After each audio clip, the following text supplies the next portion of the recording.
Gibbons versus Ogden addressed a dispute between two rival steamboat operators. Whoa.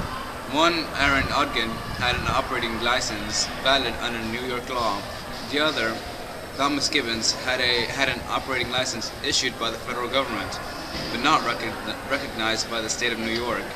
Ogden had successfully sued Gibbons in the New York court system to prevent him from running his ferry business in New York waters. Gibbons appealed to the U.S. Supreme Court. He won the case.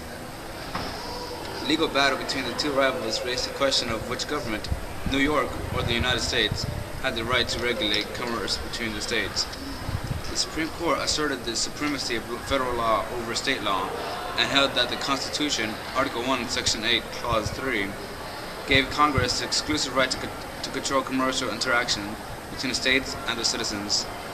The New York judge, present your case and make it snappy. I got you. I got 4. Hi, I'm Aaron Ogden. In 1808, New York granted an exclusive contract to Robert R. Livingston and Robert R. Fulton, giving them a monopoly over regulation of commercial steamboats on New York waterways. I'm a New York citizen and I have a Fulton Livingston license that lets me run my steamboat ferry service in New York. This trick right here is illegal. Illegal! Nah, man, I'm Thomas Gibbons, and I got my 2 babies strutting your anvil over. See, Judge? This boy, he messed up. He named his kid Strudinger. Dude, your kid must have some serious confidence issues about now. I suggest you see Your IQ is smaller than your shoe size. I'm talking about my 2 ferries. This stork right here is just mad because I transport more people to and from Elizabethton, New Jersey, and New York City. You don't own a Fulton Livingston license, so take you and your boats and go to Objection, he can't curse me like that. Sure he can. Obscene language is very much encouraged in my courtroom. And for your info, I do have a permit. I'm licensed under the 1793 Federal Licensing Act, the act enrolling and licensing ships and vessels to be employed by the coasting trade and fisheries, and for regulating the same that granted access to all navigable U.S. waterways, you schmuck. I won an injunction preventing him from entering New York Hudson Bay and landing in New York City.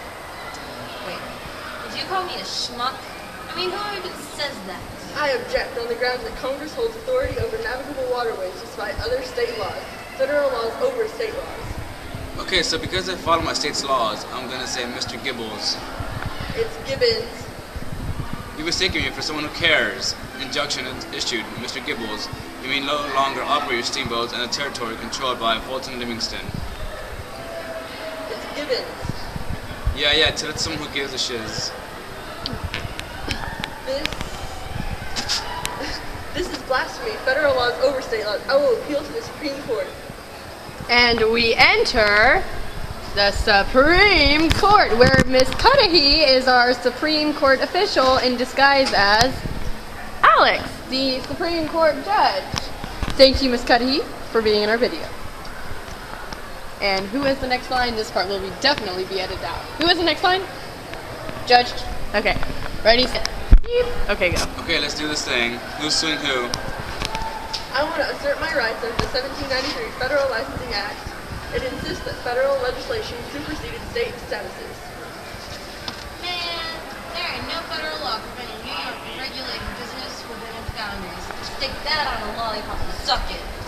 Actually, there is, so shut your mouth, chump.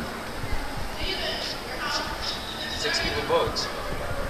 In a 6-0 unanimous decision, the Supreme Court held that Congress is granted exclusive control over commerce between states in the Constitution's Interstate Commerce Clause.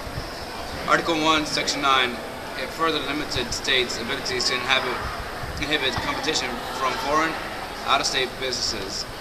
Nor shall vessels bound to or from one state be obliged to enter, clear, or pay duties in another. Just that on a lollipop and suck it.